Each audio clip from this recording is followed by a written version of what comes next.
안녕하십니까. 주식시장의 큰 방향과 청사진을 그려드리는 러펀드의 증시 토크입니다. 자, 최근에 주식시장을 이렇게 저렇게 생각하다 보면요. 요즘 부동자금이 1100조 원에 이른다고 하는데 과연 그 돈은 어디로 움직이고 있는가? 그러한 생각을 하게 됩니다. 1100조 원의 부동자금, 금융시장이 성숙하면 성숙할수록 커지는 것은 자연스러운 현상이긴 합니다만 이게 왜 중요하냐면 그 자금 중에 일부는 스마트머니이기 때문입니다. 어떤 수익률이 높을 것으로 예상되는 혹은 눈에 보이는 수익률이 가시적으로 좋게 나타나는 그 투자처를 향해서 언제든지 이동할 수 있는 스마트머니이기 때문이죠. 자, 그렇다면 국내 스마트머니 과연 어디로 갈 것인가? 요 메커니즘과 그리고 향후 그림을 한번 같이 생각해 보도록 하겠습니다. 자, 보통 스마트 머니라고 하면요, 어떤 세력이나 특정 극소수의 투자자의 투자 자금으로 인식될 수 있지만 그건 아니고, 자, 불특정 다수의 그 투자 자금, 수익률을 추구하는 불특정 다수의 투자 자금으로 보시면 되겠습니다. 이 자금은 수익률에 민감하게 움직이는 그러한 경향이 있습니다. 자, 수익률이 좋다 혹은 수익률이 좋을 것 같다 라고 예상되는 곳에 다른 일반 군중들보다 빨리 그리고 공격적으로 움직이는 경향이 있습니다. 자, 소수의 투자 자금이 아니고 다양한 투자 대상을 다이나믹하게 옮겨 다니는 불특정 다수의 투자 자금으로 그렇게 생각을 하시면 되겠습니다. 그러니까 여러분들도 다른 이들보다 좀 빨리 움직이는 그러한 투자, 그리고 그 투자를 어떤 주식뿐만 아니라 다른 데도 이렇게 팍팍팍팍팍 움직이는 경향이 있다 한다면요, 스마트 머니 성격이 있다라고 정의를 내릴 수 있겠습니다. 자, 이 자금이 추구하는 것은요, 제일이 바로 무조건 수익률입니다. 수익률이 좋을 것으로 예상되는 곳에 혹은 지금 가시적으로 수익률이 나오고 있는 투자처에 돈이 쏠리는 그러한 경향이 있습니다. 그래서 미리 들어가는 그러한 경우도 있지만 모멘텀이 형성됐을 때 그 모멘텀을 타기 위해서 달려드는 그러한 경향도 같이 존재합니다. 자, 여기 이제 비교하자는 의미에서 CF라고 해놨는데요. 자, 일반 군중들 같은 경우도 수익률을 추구하긴 합니다. 하지만 다른 점이 있다면 뒤늦게야 반응한다. 엄청난 수익률이 지나가고 난 후에 뒤늦게야 반응하는 그런 특징이 있습니다. 스마트머니는 일반 군중보다 조금 빨리 그리고 조금 더 어떤 작은 미세한 가능성이 있더라도 그것을 캐치한다라는 것이죠. 자, 그런데요, 우리나라의 스마트머니는 하나의 독특한 본능이 하나 더 있습니다. 수익률을 중요하게 생각하지만 같은 조건, 같은 기대 수익률이 있다라고 한다면요, 부동산으로 쏠리는 경향이 있습니다. 왜냐하면 이제 우리나라 역사에서 토지에 대한 집착, 이건 우리나라뿐만 아니라 동아시아권이 좀 그런 부분이 있죠. 그리고 고속성장기 때는 아파트 가격이 폭발적으로 상승하면서 엄청난 시세 차익을 만들기도 하다 보니까, 자, 같은 예상 수익률이다 한다면요, 부동산으로 쏠리는 경향이 있습니다. 자, 최근 5년 동안의 아파트 시장에서 그러한 현상이 나타났습니다. 특히나 풀 레버리지라고 할 수 있는 매우 공격적인 투자인 갭 투자 쪽으로 사람들이 자금을 많이 쏠렸었고, 제가 목격한 바도 좀 스마트머니 성격의 투자자분이셨는데 한 2015, 16년 약간 이제 추세가 한참 오름 뒤였습니다만 그때 이제 갭 투자로 뛰어드신 분들도 많이 봤습니다. 자, 작년 말 올해 초 같은 경우에는 가상화폐 시장이 뜨거웠죠. 그래서 일부 자금이 가상화폐 시장으로 일부 옮겨가기도 했습니다. 하지만 오히려 거기서 수익이 아니라 엄청난 낭패를 본 경우가 발생하면서 다시 부동산 쪽으로 회귀하는 그런 모습이 나타나기도 했습니다. 뭐 예를 들어서 뭐 좀 슬픈 스토리더라고요. 강남 집을 팔아서 비트코인을 샀더니 점점점, 예, 이런 스토리도 있다고 합니다. 예, 비트코인 올해 겨울 대비해서 거의 한 4분의 1 토막 났죠. 아유, 끔찍합니다. 자, 그런데 이 스마트머니가요, 올해 1월하고 작년 사이에 주식시장으로 들어올 뻔했어요. 하지만 2월 달부터 해서 주가지수가 하락하기 시작하고 여름장에 증시가 하락하면서 오히려 올해 여름 이후에 서울 아파트 시장으로 스마트머니가 일시에 쏟아져 들어가는 그런 현상이 나타나고 말았습니다. 그래서 이제 많은 분들이 좀 낙담하고 힘든 시기를 걷고 계십니다. 자, 그런데요, 이 주식시장과 아파트 시장을 보게 되면요, 서로 라이벌 관계에 있는 듯한 그런 모습을 확인할 수 있습니다. 다만 큰 그림에서 보면요, 방향은 같이 갑니다. 자, 일단 방향은 같이 간다라는 부분을 보게 되면요, 자, 지금 화면상의 자료는 청색 선이 이제 서울 아파트 가격 지수, 그리고 노란색 선이 종합주가 지수입니다. 자, 이게 뭐 좀 미세하게 이렇게 쭉 봐가지고 좁게 이렇게 보면은 뭐 이게 서로 엇갈려서 움직이는 듯 하지만 큰 그림에서는 비슷하게 그렇게 움직이죠. 자, 그런데요, 우리가 봐야 될 부분은 1년 단위 그런 흐름입니다. 1년 또는 몇 년 단위 흐름입니다. 이 1년 단위에서는 주식하고 부동산이 서로 라이벌 관계의 특징을 보여줍니다. 그런데 라이벌은 라이벌인데 이게 부동산이, 예, 우위에 있고 주식시장이 열위에 있는 그러한 그 라이벌 관계예요. 자, 보게 되면요, 자, 2000년대 초반 보겠습니다. 자, 한국 증시가, 자, 아이고, 이게 제 직선이 이게 잘 안 그려져 가지고 한번 보겠습니다. 자, 요때, 자, 2000년 초반부터 해서 2003년 요 시기 때 한번 보면요, 주식시장이 재미없을 때, 자, 서울 부동산 지수가 이때 당시 거의 한 70% 가까이 올랐을 겁니다. 2000년 초부터 해서 자, 2003년 중반까지 한 70% 가까이 올랐습니다. 자, 이때 종합주가 지수는 급등락하다가 그냥 제자리. 예. 사람들이 봤을 땐 주식시장 재미없지 않습니까? 상대적으로 부동산, 서울 부동산으로 쏠릴 수밖에 없었습니다. 자, 그런데요, 자, 보게 되면 2003년 중반부터 해서 흥미로운 현상이 나타납니다. 자, 그때부터 해서 자, 2005년 말까지, 2003년 중반부터 해서 2005년 말까지 엄청난 그 상승률이 나타났는데 요때 아마 거의 100% 넘게 상승했을 겁니다.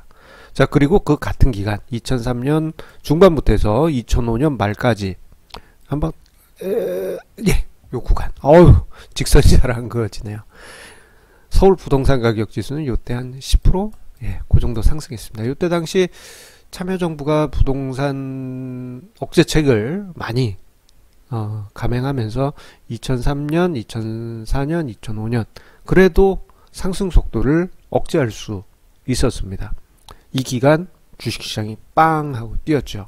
그런데 자, 2006년에 주식시장이 피로감에 조금 이게 요해 2006년에 좀 쉬어가는 흐름이 나타났습니다. 그러자 스마트머니는 바로, 예, 부동산으로 달려가면서요, 자, 또 1년 끊어봅니다.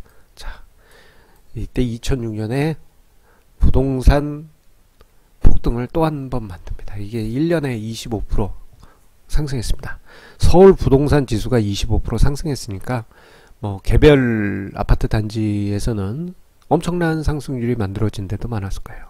자, 그런데 또 1년이 지나니까요, 자, 요 기간 중에 상승 피로감이 있으니까 서울 아파트 가격은 완만한 상승세로 상승폭이 줄어들고 종합주가 지수가 요때 폭등합니다. 그러니까 또 스마트머니가 주식시장으로 몰려들게 됐죠.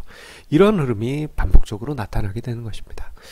자, 그리고 보면 자, 2009년부터 해서 2011년 8월 전까지 주식시장이 강하게 상승하자, 자, 부동산 시장은 요때 좀 재미없는 흐름이었는데 스마트머니가 주식시장으로 이동을 했습니다. 자, 그 후에 한 2014년 초까지 양시장 모두 재미없는 그런 공통점이 나타났는데요. 2014년 초부터 해서 서울 아파트 가격이 상승세를 보이기 시작하자, 자, 주식시장에 남아있던 자금들이 빠져나가면서 부동산 쪽으로 쏠렸고, 그 결과 2006년 후반까지, 예, 부동산 시장이 상승하는 그런 모습이 나타났습니다. 주식시장은 상대적으로 재미가 없었죠. 그러다가 이제 2017년 작년에 상승을 할 때 상대적으로 이제 그 서울 부동산 가격 상승률이 조금 뒤처지는 흐름이 나타났습니다만, 자, 올해, 예, 증시가 좀 조정을 받자, 예, 한 번 더 스마트머니가 부동산 시장으로 쏠리면서 강한 상승세가 나타났습니다. 어이구, 말로 이야기를 하니까 참 어렵고 복잡합니다. 하지만 중요한 것은 이겁니다. 1년 단위로 끊어서 보면 주식시장과 아파트 시장은 서로 경쟁관계에 있고 수익률 모멘텀이 있는 곳으로 서로 장을 겨루듯 엇갈리는 행보를 그려왔고, 그 과정에서 스마트머니가 왔다 갔다 하는 그런 특징이 나타나면서 그 스마트머니의 특성상 모멘텀을 만들게 되기 때문에 해당 투자처가 강하게 상승하는 그러한 특징이 나타납니다. 자, 보통 이제 부동산 투자하신 분들은 이렇게 생각하세요. 부동산 투자하면 투자 자금은 딴 데 안 간다, 부동산에만 있다, 나 봐라. 예, 그렇게 생각하신 분들도 많습니다. 그런데요, 부동산 투자하시면서, 예, 주식 투자도 같이 생각하신 분들도 많이 계십니다. 농담삼아 한 얘기로 공인중개사 하시는 분들 중에 주식 투자하신 분들 은근히 많습니다. 예, 그것도 하나의 사례입니다. 예, 어쨌거나 중요한 것은요, 최근에 아파트 시장에서 스마트머니가 슬금슬금 아니면 노골적으로 빠져나오고 있습니다. 예, 최근에 보게 되면요, 이런 뉴스 많이 접하셨을 거예요. 아파트 단지들이 집값 담합을 하고 있다, 그러한 뉴스들 많이 보셨을 겁니다. 자, 그런데 전 이 뉴스를 볼 때마다 조금 씁쓸한 감이 있습니다, 사실. 왜냐하면요, 그 단합에 참여하신 분들 중에 보면요, 오랫동안 그 동네에서 계속 사실 분까지도 동조를 하면서, 맞아요, 우리 아파트 뭐 10억 넘어야 돼요, 뭐 지금 10억이니까 15억 불러요, 뭐 이런 식으로 하신 분들도 계신데, 그 씁쓸합니다. 왜냐하면 그분들은 계속 거기 있을 거 아니에요. 근데 사실 그러한 그 계속 있을 분들 덕분에 스마트머니는 더 좋은 가격에 더 유리한 조건에서 유유히 팔고 떠납니다. 아마 그 단톡방에서 한 분, 두 분 사라지고 있을 텐데, 예, 그런 스마트머니라고 보시면 되겠어요. 남아있는 분들은 이제 나중에 높아진 가격에 의한 보유세, 그리고 고점 대비 일정 부분 하락한 것에 대한 심리적 공황감, 그런 것 같이 아마 느끼실 수 있습니다. 되도록이면은 그 동네 그냥 사실 분들은 그런 가격 단합에 참여하지 않는 게 좋다라고 생각해요. 근데 뭐 이게 군중 심리니까, 예, 뭐 그렇게 됐습니다.